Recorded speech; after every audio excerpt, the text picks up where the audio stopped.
Before we start this show, just a word from our sponsor, 20 by 20 Apparel. Founded in 2015, 20 by 20 Apparel brings original tributes to pro wrestling's classic arenas, moments, and events. They look to spotlight the bloopers, bleeps, and body slams along with the biggest, smallest, strangest, and strongest that pro wrestling has had to offer. Along with their awesome line of pro wrestling apparel, they do offer many services. In the world of wrestling, there are hundreds of shirts, promotions, flyers, social media accounts, and ads. Don't get lost in the sea of parody shirts and display fonts. They can provide professional graphic design services at a reasonable price. 20 by 20 also hand screen prints all the tees in-house. If you would like to discuss possible run of tees, posters, koozies, foam fingers, or whatever, drop them a line. Go to 20 by 20 Apparel. That's the number 20x, the number 20 apparel.com. Now, let's get to the show. Fresh is the word. I'm Jim Duggan, got long wood for plenty hoes. I keep it fresher than fresh, but you already know. You suckers bummy, I'm money, I got a ton of flows. My weed loud like a motherfucking thunder roll. Your shit quiet like you ballin' on a budget though. We see your kicks and we laugh and yellin' what are those. You see me shining like a suit on puffy. You know my grindin' shit is too strong, buddy. That's why the dude call money. I be stuntin' like it's nothing at all. Cause it's nothing to me, it's probably something to y'all. Trying to smoke like me, then come and fuck with your dog. Got a closet full of kicks, you can't cop it tomorrow. And I'm fresher than the freshest, you can tell it's in my essence. Bitch, you see the way I'm rapping, yes I do this shit to death. I tell I'm running out of breath, I tell somebody cut a check. But either way you know it's fresh, and either way you know it's fresh. Fresh, we fresh, fresh, goddammit, we fresh.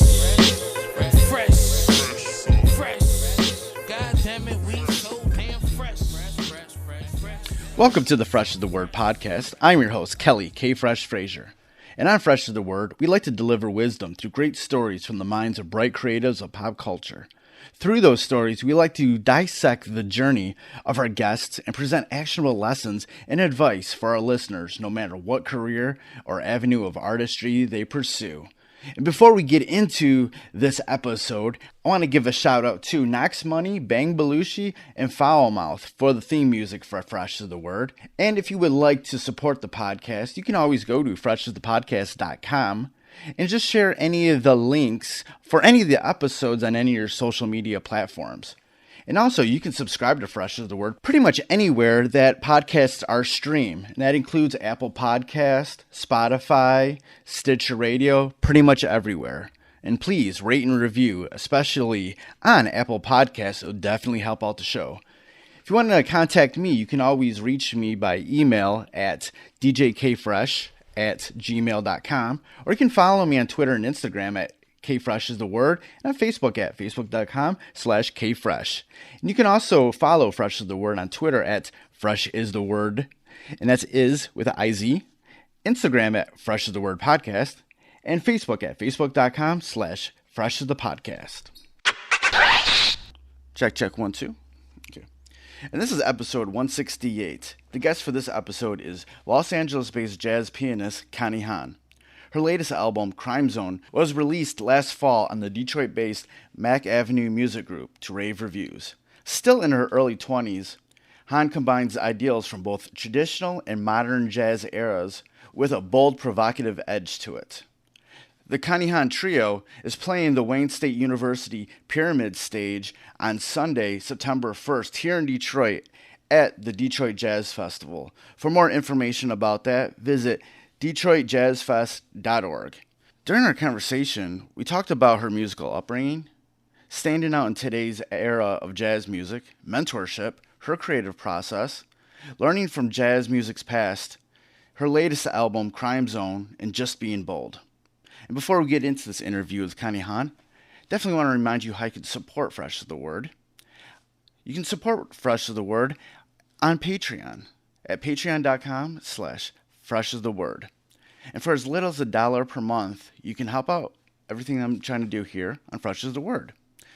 And for the $3 a month tier, you get more digital goodies, including the Patreon exclusive podcast episodes where I dig deep into my audio archives, to interviews that I've done outside of Fresh is the Word over the past decade or so. Those could be interviews that I did for other publications, and some I didn't even use at all. I just did interviews. So go to patreon.com/freshoftheword and check out all the tiers that are available. There's tiers where you can be a part of the podcast. So once again, go to patreon.com/freshoftheword if you want to help out the good things that I'm trying to do here for this podcast. All right, let's get on to the interview with Connie Han.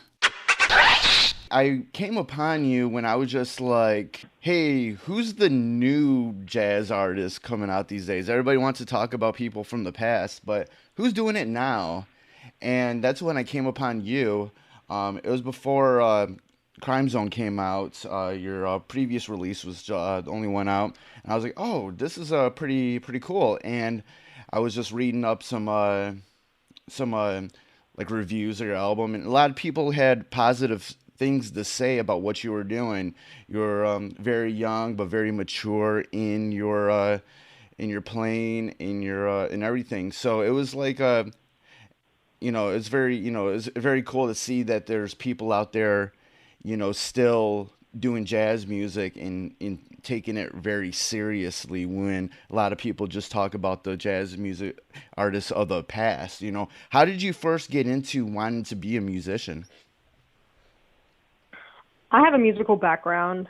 My parents are classical musicians, professional Chinese folk musicians. They play traditional Chinese instruments. And I come from that background as well as a classical background. And my mom, she got me started in classical piano when I was really young. So my exposure to my main instrument was from when I was very little. So it's pretty much been part of my entire life.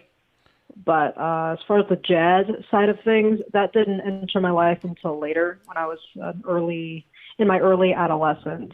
I was about 14, and I discovered it at the Los Angeles County High School for the Arts. It was an arts high school that I got accepted to for voice and classical piano.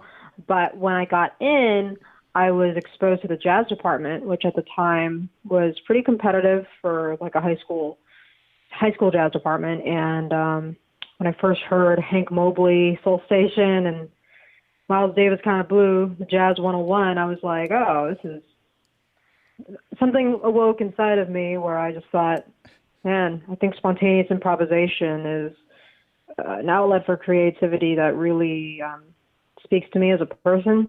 And I knew that since I was like 14, and it's kind of the same up until now, now that I'm 23. So yeah. Is there anything about the music that you're exposed to from your family that lends itself to the music that you make now? Of course. I mean, I would say it's more so of musicianship influence. Like, I wouldn't say stylistically or culturally. There are things that I take with me into my art, but it's more so about the fact that I actually learned music. Like, I learned about harmony and learned how to read and was exposed to, traditional European harmonies and classical music that are always relevant, always appearing in jazz, because jazz is sort of like a marriage between that harmony, Bach, right, with Charlie Parker, with African rhythm and African sensibility. So without my classical training, I would not have been able to pursue jazz as aggressively as I did, because having had no background in American popular music or jazz growing up, I would say that was one of the most challenging aspects in getting over the cliche classical converts into jazz trope, learning how to be an authentic jazz improviser. So if I didn't have like my chops, just to put it shortly, I wouldn't be able to play jazz, because I wouldn't be able to play my instrument. And I think young people these days, like, they focus so much on like getting the cool licks that they realize they need to learn how to, have a command of their instrument. And that's something that I'll always be grateful for my parents for giving me when I was young. So, yeah. You're somebody who has, gotten some attention within the jazz world, and you're 23 right now, and this is, definitely, like I said before, a lot of people when they talk about jazz, they talk about, previous eras. What do you feel like somebody has to do in this era to stand out?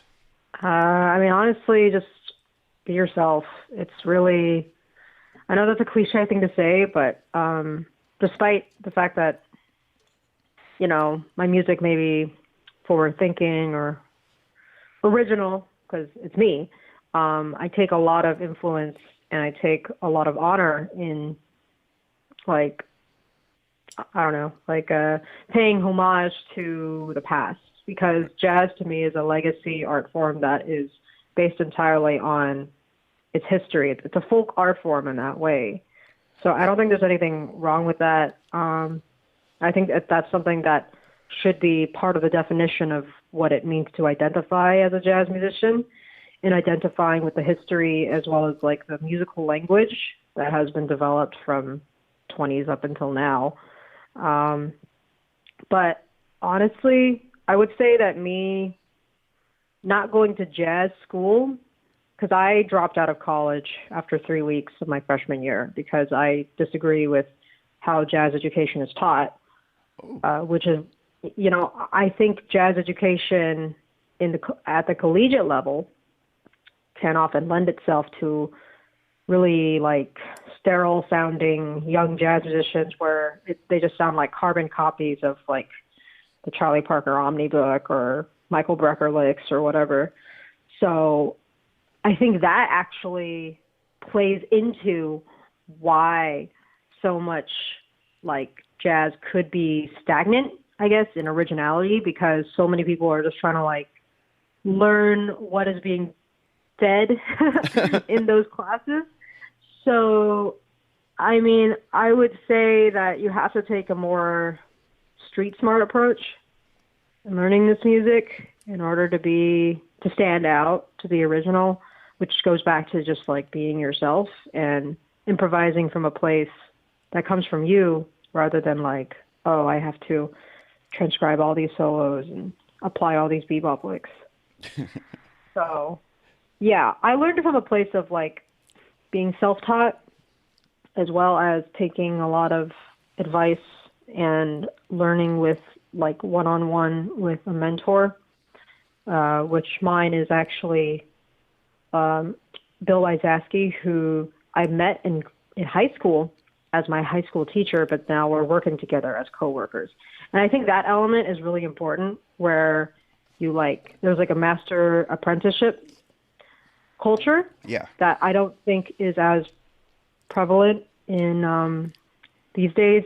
Even though jazz has been formalized in education, you would think there would be more of that, but there's actually not. There's actually a lot of distance between the students and the teachers where like I don't think there's as much one-on-one investment that can, to me, like that kind of relationship can really help with actually learning this music, because when you're learning in like a group setting and you're not being really addressed as an individual with the needs that you have as a musician, that can be harmful to your creativity and musicianship overall.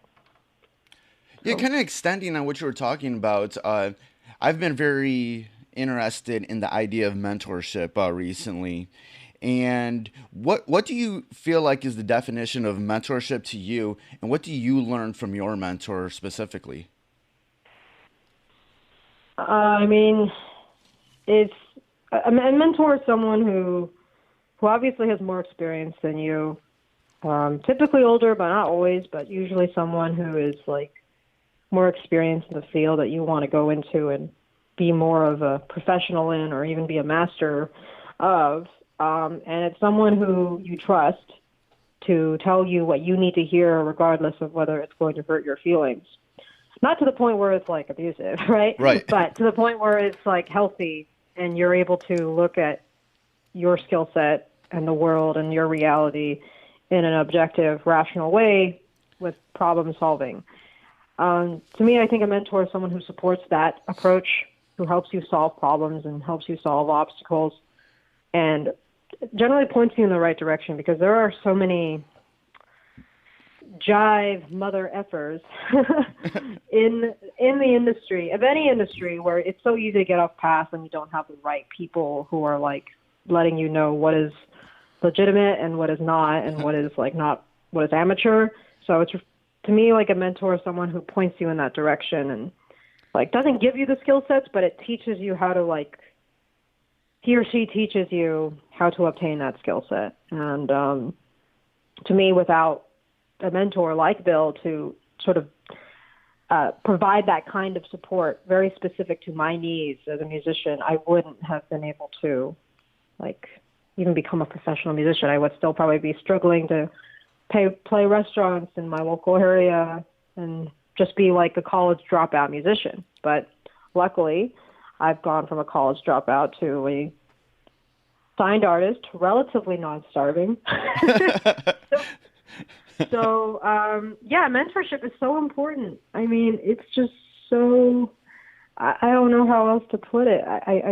I wish I had more specific historic examples, but I know they exist. Like, I know that Lenny Tristano, piano player, was a huge mentor to, like, you know, Warren Marsh and Lee Konitz, and just that sort of, like, deep connection you have to your student and also your mentor.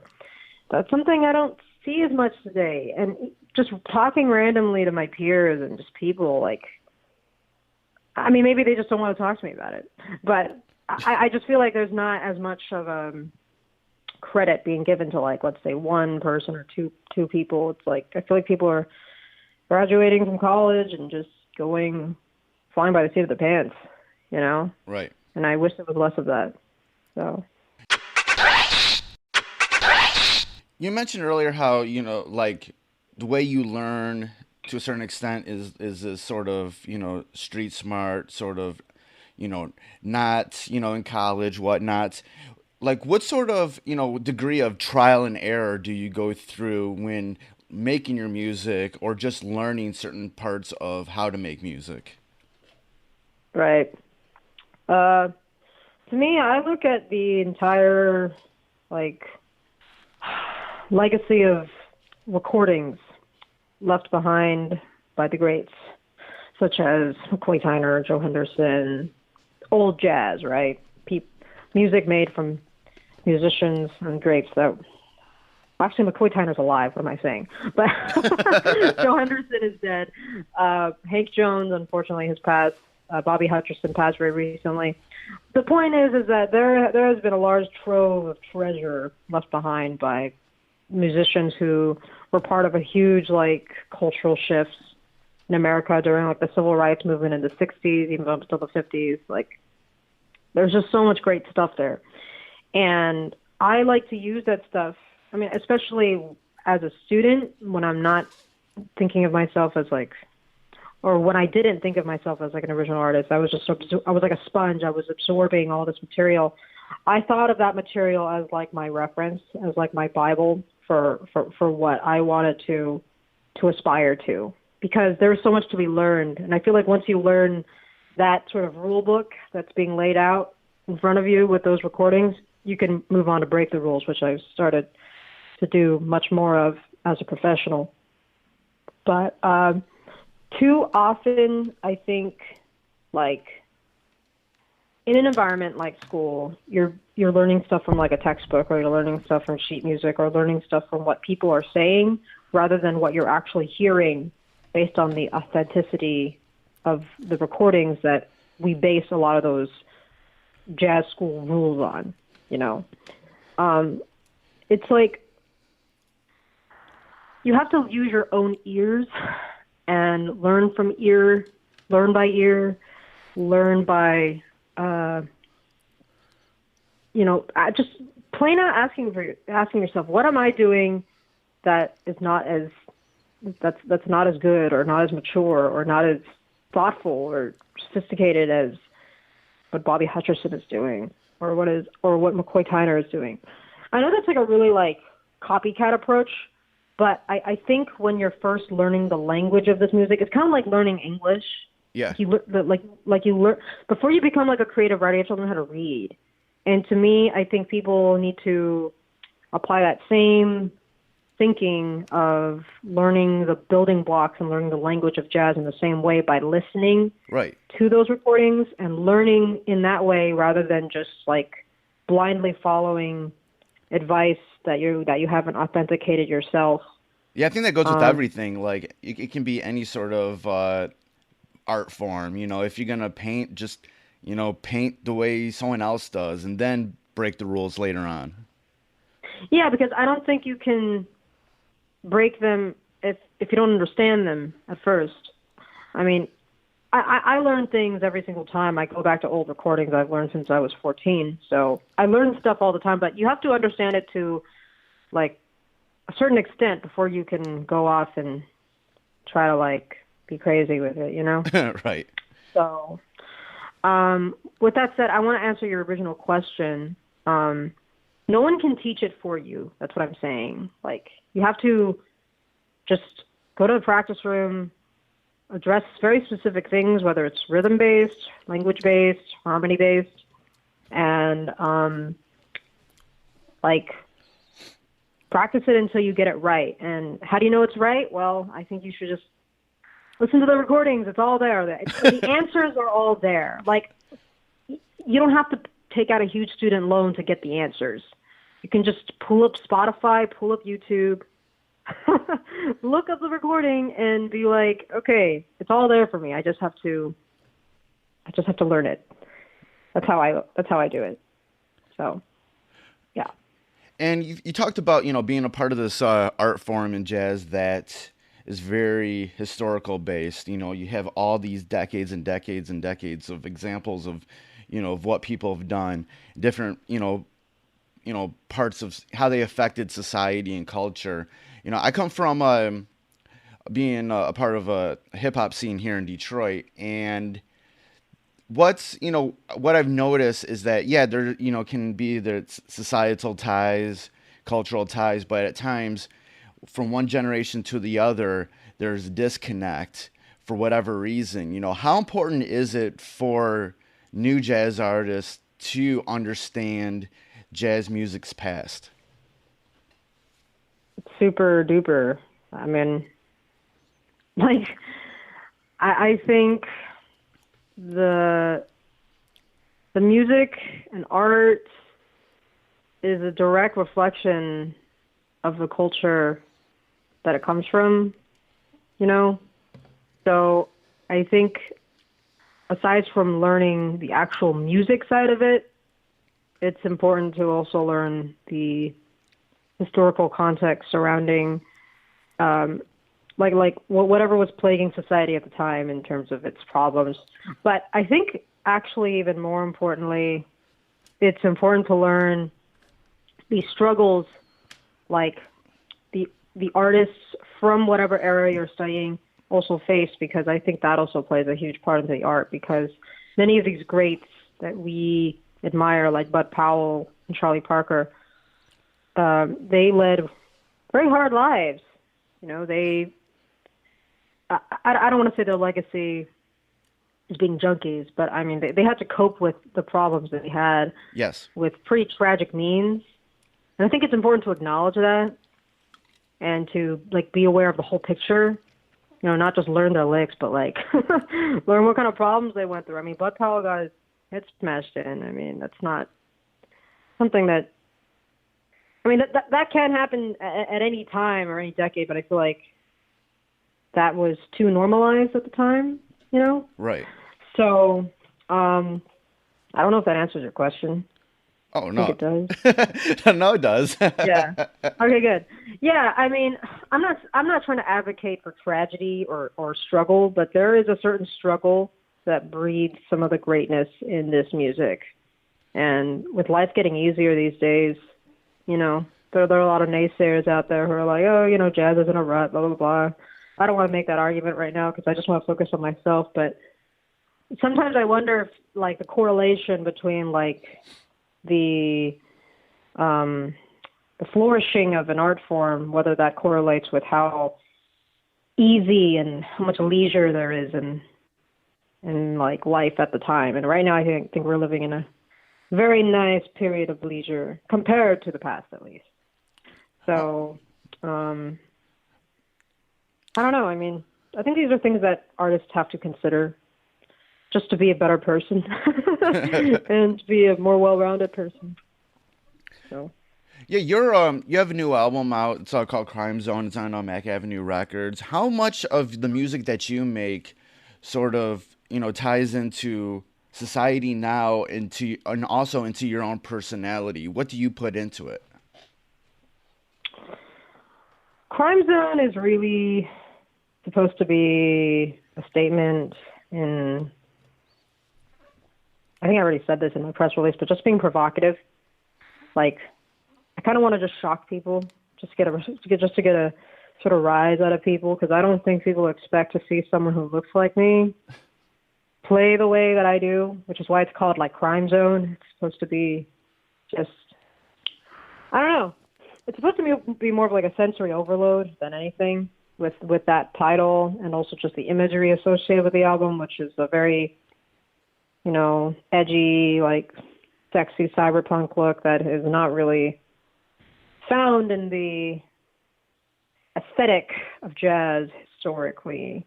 So I realized at the time when I was making all that imagery and designing the title that it would make some people turned off. But I think that just makes it more interesting when you listen to the music, and you can't deny the quality. I'm going to be a bit narcissistic here. Yeah, I mean, I think too often, like, I don't like to be political just because I want to make it about the music. But I feel like too often, like, female jazz artists will be like, oh, I have to be super conservative in how I dress so that I'm taken seriously as a jazz artist, or I have to make myself as vanilla or boring as possible to get my music to be taken seriously. And to me, there's no fun in that. And I feel like that's throwing away a large part of what makes being a female jazz artist unique. Like, you can play your shit, but you can also be feminine and be sexy and be who you are, and like not be afraid to do that because you're afraid of being judged, because there's nothing interesting about that, and I like to be interesting. As far as how that ties into culture, I mean, I come from a pretty privileged place, so I don't know. I faced a lot of struggles in just terms of the typical artist struggles, but like I wouldn't say that I was anywhere close to the struggles of like I said earlier, Bud Powell and Charlie Parker. I'm not an addict. I don't do drugs. But I mean, I think it's already kind of a struggle in being okay with who you are Right. and coming to terms with that. And to me, it's just, this album is really a statement about being yourself and not really being afraid of like shattering the status quo of like what I'm supposed to represent. Like again, I don't like to be political because I want to make it about the music, but if I want to be super meta here and actually comment on what I intend with my album cover and stuff, yeah, I mean, there is like a stereotype associated with, Asian female jazz pianists that were like, have to be docile and, boring. And I kind of want to just piss people off by not doing that. So like, yeah, I hope that answers your question. Oh, no, it definitely does. And just kind of extend on that. Yeah, you come with this sort of sexy cyberpunk look, and that's definitely different than a lot of, other, jazz artists or artists just in general. What sort of just from in these days, there's a lot of hot button issues in regards to, women. You got the Me Too movement. You got a lot of legislation that's definitely against women in this, in this government, in this going on these days. How important is it for you to just be really bold and be yourself as a person. And what do you hope that other, women out there who are artists sort of see, when they look at you as an artist? Yeah. I would say to those women, like, don't think of yourself as a victim, because in my honest opinion, we are living in the best time possible right now to be a female jazz artist, because the establishment is dying to show that they support female jazz artists in light of the Me Too movement, in light of all these things that are going on, And I think it's important to be proud of being a chick. I mean, not proud in like a we're better than men way, because I don't think that's the case at all, because most of my heroes are actually men. I mean, my mentor is a man. Yeah. But like, I think being a chick right now is really should be a really fun experience, because you will be chosen for opportunities just because you're a chick, regardless of whether you're really good or not. And I think it's important to embrace your femininity and not to be ashamed of it. And if you feel like you're in a situation where like you're being made uncomfortable because you're a female, I mean, honestly, that's something that's never really bothered me, just because I think that's an internal thing. Like, just be confident, be you, fuck the haters. I really don't know what else to say about that. I mean, I've never really faced like super bad sexism in my life. I've been treated really good by the men in my life. So, in fact, I've felt privileged in being a woman. So, but I do also think it's important to break stereotypes, like the docile Asian woman. Like, that's not me, and I don't like it when people think that's going to be me. So, honestly, as long as you're yourself and you don't like let, I don't know, the perceived stereotypes of women get you down, you'll be just fine. I mean, we're very lucky compared to what we've had to face in the past in terms of civil rights. Like, the world is women's oyster right now, to be honest, I've got to say. So. Yeah, and I'd like to ask this question. What's something that, like a nugget of knowledge from your life, that anybody listening to this, whether they know they're a jazz artist or not, could sort of project into their own life in regards to a lesson or story in regards to your life, that they could just project into their own life and learn? Honestly, I think it's not just me, but a lot of people out there will feel like an underdog at one point in their lives or another.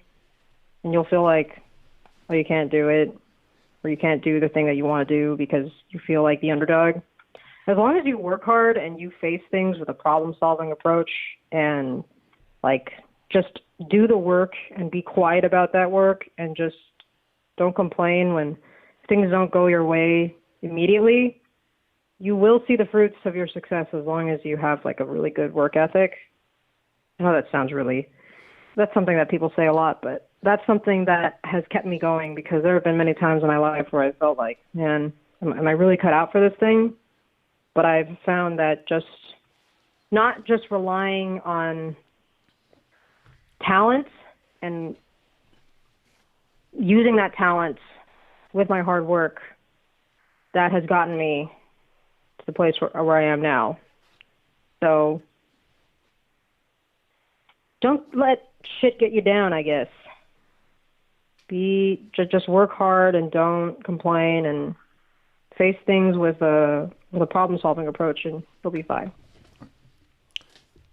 Great. And I always like to end my interviews with the same question. And that question is, who is somebody that's been a part of your life or career that I could realistically interview for this podcast that would have some great lessons or stories to tell? I think I mentioned him already. Bill Wazowski. Yeah. He produced Crime Zone So he's relevant in that way, obviously. He's been my mentor, sort of been the force in my life who has shaped much of my music, but also my art and also my artist branding. And is really quite a force to have in a team when you're developing yourself as an artist or even a person. So I think that's definitely, he would definitely have some interesting conversations for you for sure, because he's also a very eccentric human being. So yeah, and you know, I could always say Joe Henderson and Bobby Hutcherson and Bud Powell, but those guys are dead. So, yeah, that'd be awkward. Yes, Bill Isaatsky is very much alive and playing in my band wherever I play, so you can definitely call him up. All right. Sure. All right, great. If anybody wants to get more information about you or whatever you're working on or wherever you're going to be playing, where can they go online? Check out ConnieHan.com, or I'm on all social media on Facebook, Instagram, and Twitter. My handle is at Connie Han Jazz. All right, great. It's been good talking with you. I know you're going to be in Detroit for the Jazz Festival, so I'll try to come down there. Yeah, I hope to meet you in person, and it should be a good time. All right, great. Thanks for taking the time out to do this interview with me. Thanks, Kelly. Thanks for having me. All right, later. So that was my interview with jazz pianist Connie Han. Her latest album, Crime Zone, is out now via Mack Avenue Music Group. It was great to have her on. You should definitely check out the album. Links to where you can follow Connie Han online and also purchase or stream Crime Zone will be in the show notes for this episode at freshasthepodcast.com. All right, another great episode in the books. Thanks for listening. Goodbye and good night. Fresh is the word.